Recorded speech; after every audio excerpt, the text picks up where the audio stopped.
sobre essa aula de hoje, aula 12.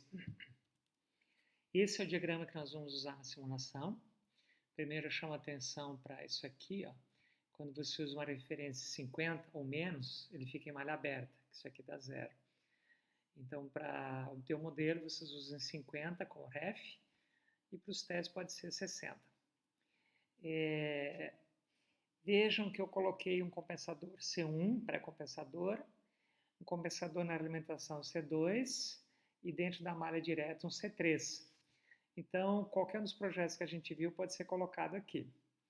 Se você quiser que o C1 não tenha efeito, basta definir o numerador como 1, o denominador como 1 e pronto, para cada um deles.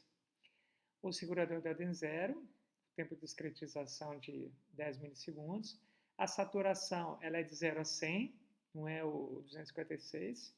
E aqui dentro está um modelo que é diferente para cada um dos casos de vocês. Mais o ruído. Então, o que se quer é avaliar seu projeto de vocês, ele consegue dar conta das limitações da saturação e do ruído. Então, primeiro vocês vão obter o modelo, né? E obter o modelo, vocês podem fazer os projetos. Quais? Pode ser o PI, pode ser o PUD, avanço atraso, né?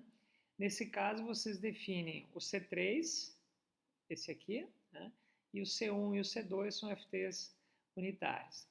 Para a alimentação de estados, o C3 é que vai ser um FT unitário e o C1 e o C2 vão ser calculados. Ou seja, isso aqui vai ser 1 e vai ter um C1 e um C2 que vocês já sabem como calcular.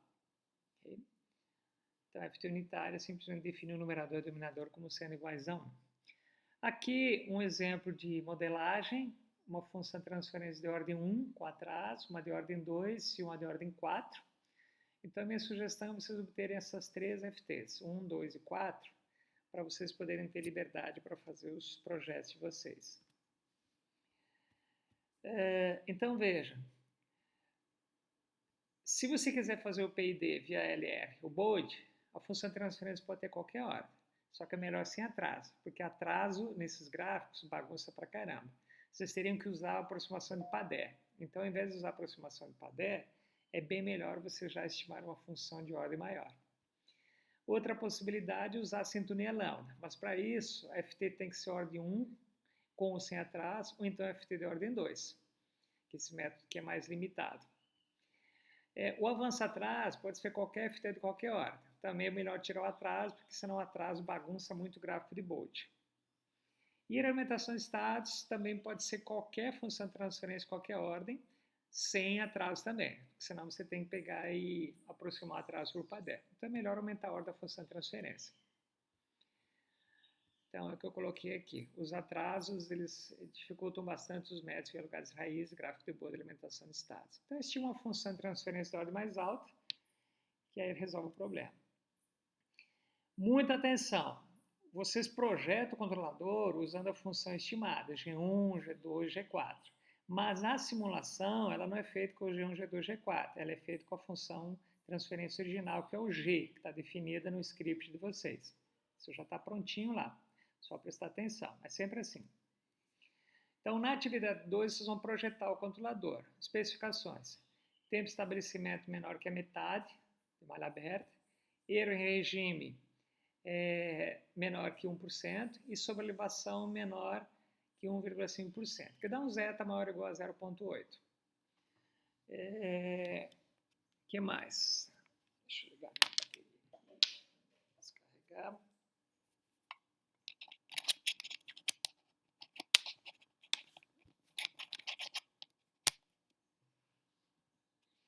Então, as possibilidades. Fazer o PD via lugares raízes, Bode, sintonia, fazer o avanço atraso via Bode ou fazer a alimentação de estados gerando C1 e C2. Então, o que vocês vão fazer nessa atividade 2? Primeiro, como é que fez o projeto, vocês vão explicar, e depois comentar o desempenho que vocês conseguiram.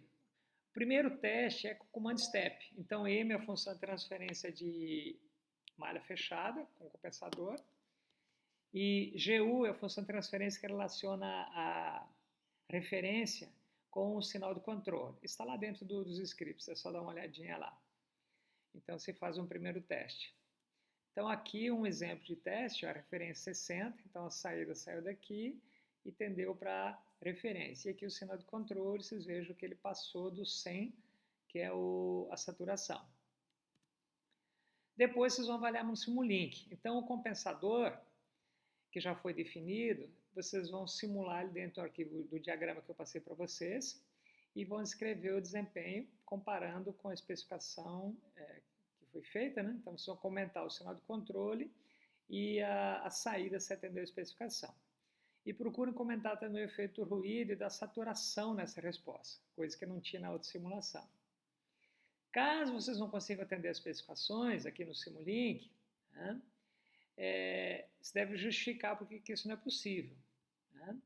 E a ordem de importância é estabilidade, regime menor ou igual ao especificado, tempo de estabelecimento e, por fim, a sobreaviação. É claro que primeiro vocês vão tentar mudar o projeto para atender. Aí, se não der jeito, vocês vão especificar. Então, aqui um exemplo de resposta no Simulink.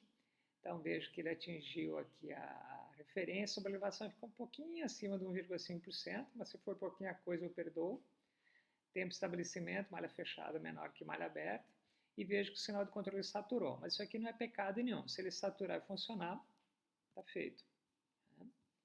Então, essa aqui é a informação, né? Então, caso não atenda as especificações, vocês podem rever as escolhas e se não tiver jeito, vocês justifiquem.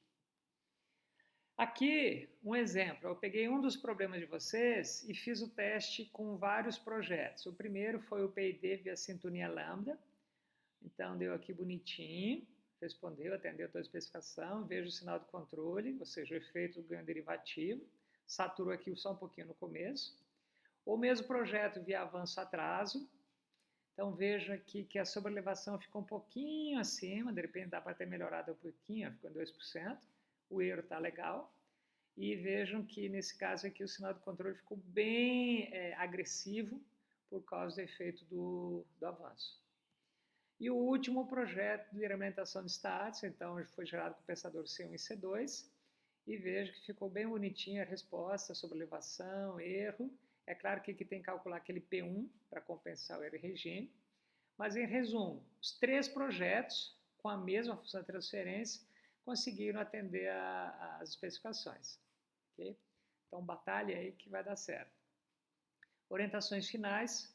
Gerar o relatório no formato PDF, com Publish. Remover todas as orientações, os verdinhos, né? Comentar as atividades envolvidas com texto formatado, sem erros de grafia, nada de ficar colocando resultados sem comentar nada. Disponibilizar a função de transferência estimada e o controlador, eu preciso ver o controlador que foi projetado, né? Numerar as figuras, colocar títulos, legendas e assim por diante.